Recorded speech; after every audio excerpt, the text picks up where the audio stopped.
Монгол улс Хятад Орос хоёр гүрний дүнд орших далайд гарцгүй нүүдлийн соёлтой нүүдэлчин ард түмэн. Монголчуудын дотоодын шилжилт хөдөлгөөн сүүлийн 30 жилд эрчимжиж, нийт хүн амын тал хувь нь нийслэл Улаанбаатар хотод төвлөрөн амьдарч байна.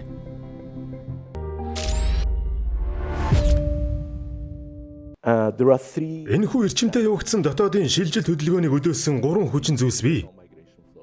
Хамгийн ихнийх нь бол 90 оны нийгмийн өөрчлөлт үйлдвэрлэл тэжигтэй зогссны улмаас бүх одоо 330 сумын тэр сум нэгдэл сангийн аж ахуйн хүмүүс маань ажилгүй болсон. Энэ нь маш олон иргэдийг нийслэл хот руу нүүхэд хүргэсэн. Ялангуяа зөвлөлт холбоот ус задран унаж үндсэндээ бүх дэмжлэгийн систем зогссонтой холбоотой. За дараагийн нэг том нүүдэл юунаас үүдэлтэй гэх юм бол шинэ үндсэн хуулийг бид нар одоо гаргахдаа хүний эрхчлөөг тунхаглана гэд бүх одоо Монгол улсынхаа иргэдийг өмнө нь маш хатуу хяналттай нүүж суужнаасаа шүтэлдэг гэсэн иргэдийн өөрийнхөө амьдрах газар чөлөөтэй сонгон сууших хэрэгтэй гэж тунхагласан. Тэгэхээр яг бид үндсэн хуулиар хүмүүнийг ардсан иргэний нийгэм одоо шинэ байгуулна гэж тунхагласан учраас бид иргэдийнхээ нэгдүгээр чөлөөтэй зорчих, хоёрдугаар сонголт хийх, гуравдугаарт бол одоо тэр хүн сайхан амьдрахад боломжоо эрэлхийлэх нөхцөлийг хангах учиртай шүү дээ. За гуравдугаар хамгийн том шалтгаан нь бас юу гэвэл мал хойчлолт очсон малын тоо толгой өссөнтэй холбоотой мөн уур амьсгалын өөрчлөлт бассантай холбоотойгоор цуд гэдэг одоо аюул бас бодитойгоор нүүрлэх болсон. Үүнээс шалтгаантай малаа алдсан малчин иргэд маань суурин газарлах их олноор нөхөсөн. За нэгэнт одоо малгүй малаа одоо зод турхнаар алдсан иргэд бас амьдрах нөхцөл болцоо амьдрахын эрхэнд бол бас хот хүрээ бараадах асуудал бол нэлээд явж эхэлсэн. Одоо тухайн үед зах зээлийн нийгэм шилжсэн учраас юм болгол одоо хүнд хэцүү байсан үе. Тэгээд дэлгүүрийн лангуу баг хоосон байсан л үе шүү дээ. Ганцхан 8 гэдэг юм бол одоо эд өрнжсэн л үе. Энэ үйл явдал Монгол улс гадны улсуудтай нээлттэй болох цаг үедээ давхцаж, монголчууд гадаад паспорттай болж гадагшаа явах боломж нь нээгдсэн юм. Гадаад явж бас хөдөлмөр эрхлэе, суралцъя. Боловсрол болохын хажуугаар бас хөдөлмөр эрхлэх гэж бас нэг өөрийнхөө аж амьдралыг дэвшлүүлэх гэсэн ийм хэдэн зорилгоор л явж ирсэн.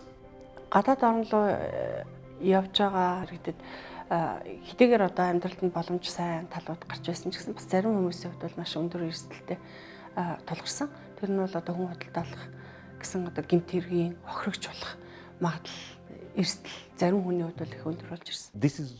Энэ үед Нэгдсэн үндэсний байгууллагын шилжих хөдөлгөөний байгууллага Монгол улсын засгийн газартай хамтран чадвах бэхжүүлэх, урьдчилан сэргийлэх, мэдээллийн үйлчлэгээний үр ашгийг нэмэгдүүлэх, ялангуяа хүнд нөхцөлд орсон иргэдэд үйлчлэгээ үзүүлэх чиглэлээр ажиллаж эхэлсэн.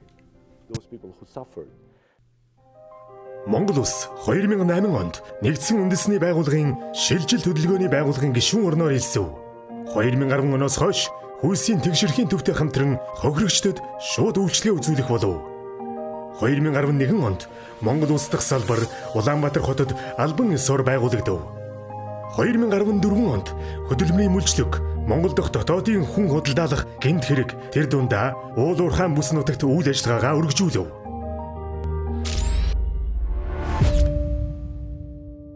Иргэд амьдралаа сайжруулах зорилго хүртлэн харийн улсыг зордогч олон саад бэрхшээлтэй тулгарх нь бий. Эх орн руугаа буцах сонирхолтой иргэдэд Нэгдсэн үндэсний байгууллагын шилжилт хөдөлгөөний байгууллага нь туслалцаа үзүүлж, эх орондоо иргэн суурьшихтан дэмжлэг үзүүлдэг юм. Өдрөө 37 улсаас 8000 гаруй иргэдэд эх орондоо аюулгүй иргэн ирж суурьшихтан дэмжлэг үзүүлжээ. Олон улсын шилжилт хөдөлгөөний байгууллагын дэлхийд даяар бас тэргүүлийн ажилтны нэг салбар нь бол энэ хэлийн удирдлагыг бэхжүүлэх чиглэлээр үйл ажиллагаа явуулдаг.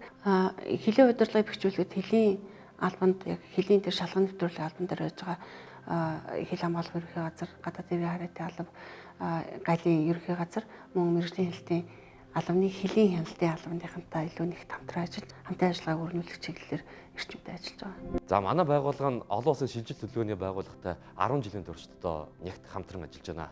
Энэ 10 жилийн хугацаанд маш олон төсөлбөрүүдийг хамтарч хэрэгжүүлсэн. Жишээ нь манай алба агчдын чадварыг бэхжүүлэх, хүн худалдаалах гэмт хэрэгээс урьдчилан сэргийлэх, бичиг баримтын хурамдлыг таньж мэдэх гэх мэт маш олон хэрэгцээтэй сургалтуудыг аяа хүмүүс авсан байгаа. Хэлийн бонтын менежментийг сайжруулах, хэлийн бонтуудын нэвтрүүлэх хүчин чадлыг нэмэгдүүлэх, за хяналт шалгалтад орчин үеийн технологи нутагшуулах, тэр хэрээр эрсдлийг бууруулах, чиглэлээр бид бас хамтарч ажилладаг.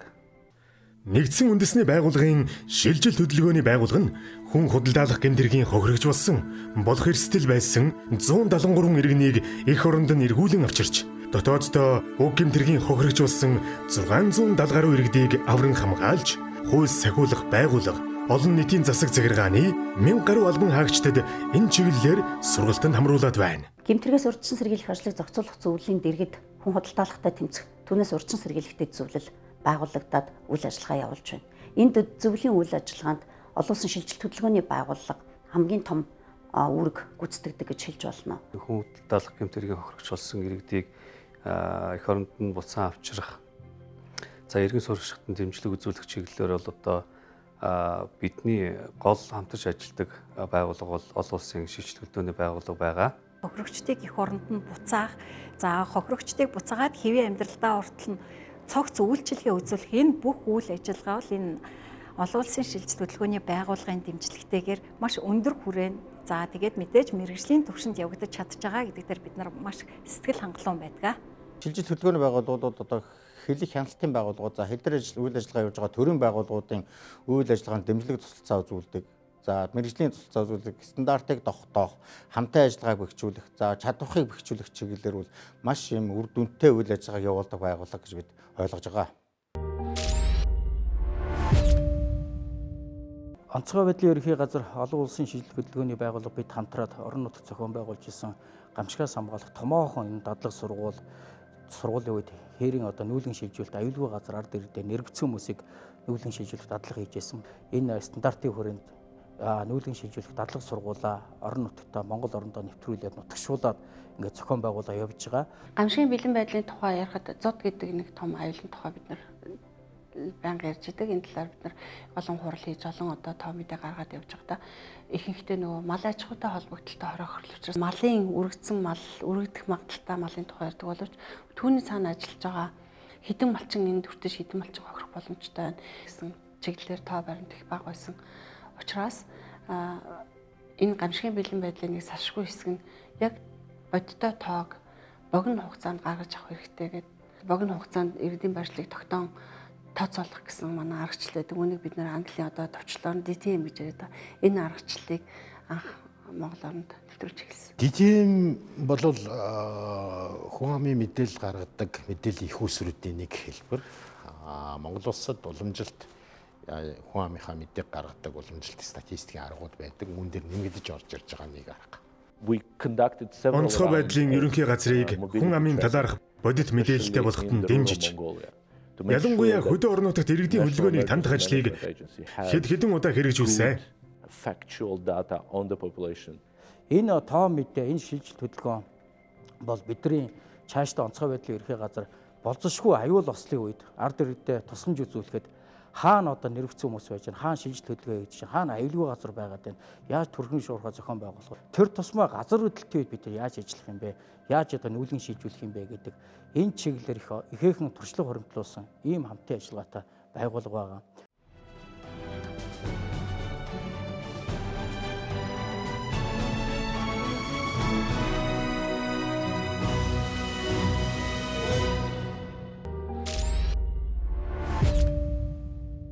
Олон улсын шилжих хөдөлгөөний байгууллага Монгол улсад байгуулагдсан цагаас хойш одоо 2017 оноос хойш бол ялангуяа бүр анх удаага Монгол улсын шилжилт хөдөлгөөн ялангуяа тэр дундаа дотоод шилжих хөдөлгөөний асуудал бол Монгол улсын одоо тулгамцсан асуудал мөн байна. Хөгжлийн хамгийн гол тулгамцсан асуудал байна. Энийг бол одоо бүх төвшний одоо удирдлага бүх төвшний хүн бүх талд оролцогч талууд болвол тийм ээ. Үнэхээр энэ асуудалд бол анхаарлаа хандуулах цаг нь болж байгаа гэдгийг бол одоо ингэж төр засаг, бодлого боловсруулагч, шийдвэр гаргагч нарын одоо анхаарлыг татхууц хэмжээнд одоо үнэхээр олон улсын шилжих хөдөлгөөний байгууллага бол маш сайн ажилласан гэж би судлаач хүний хувьд бол хэлж байна. Дотоодын шилжилт хөдөлгөөний чиглэлээр бид харилцан холбоо бүхий 3 үе шатын дагуу үйл ажиллагаа хэрэгжүүлдэг. Хамгийн ихнийх нь тоон мэдээлэл. Монгол улсын дотоод шилжилт хөдөлгөөний тоон мэдээлэл нь оршин суух бүртгэлд үндэслэдэг.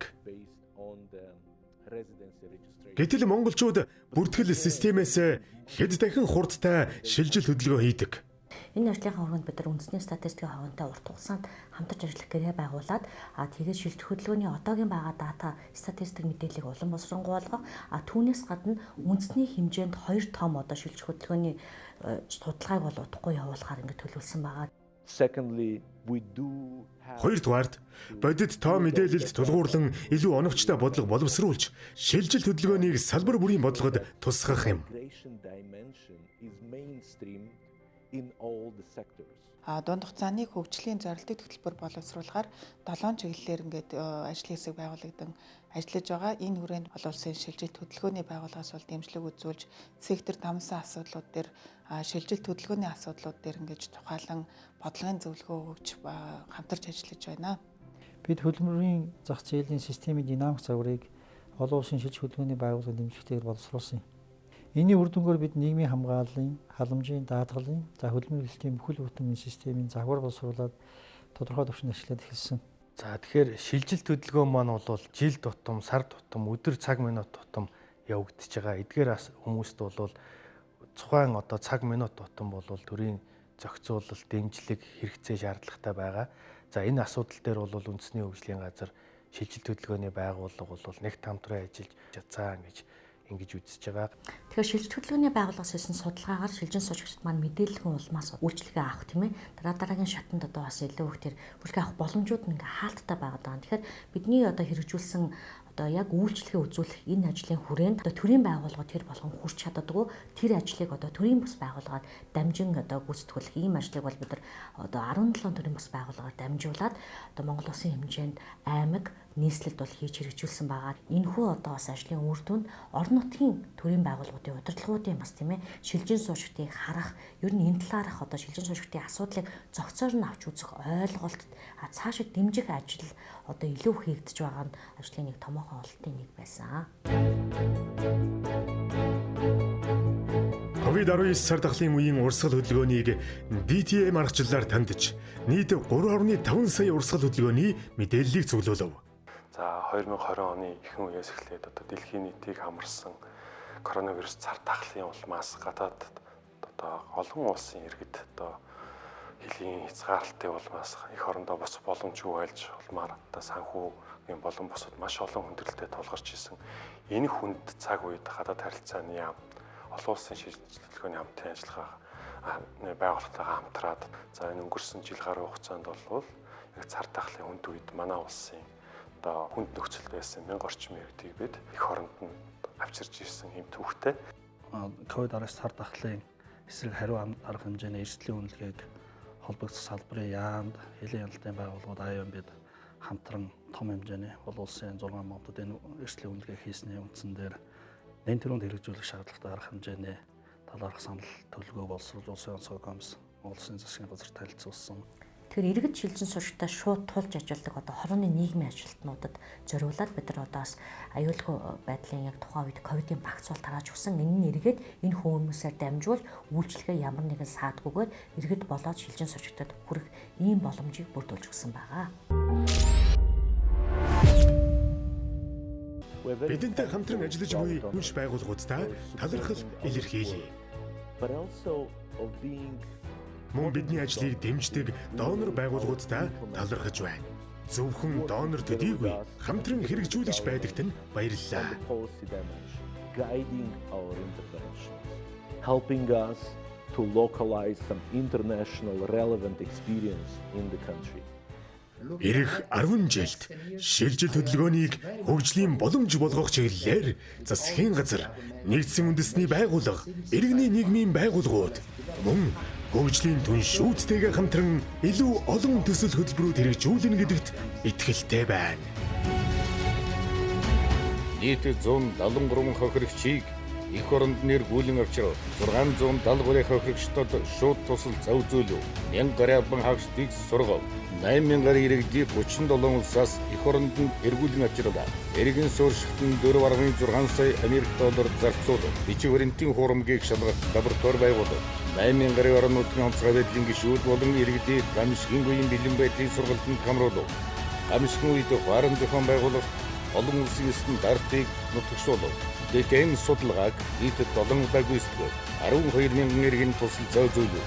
Ойролцоогоор 2 сая иргэн дотоодын шилжилт хөтөлбөрийн тухай мэдээлэл хүлээн авлаа.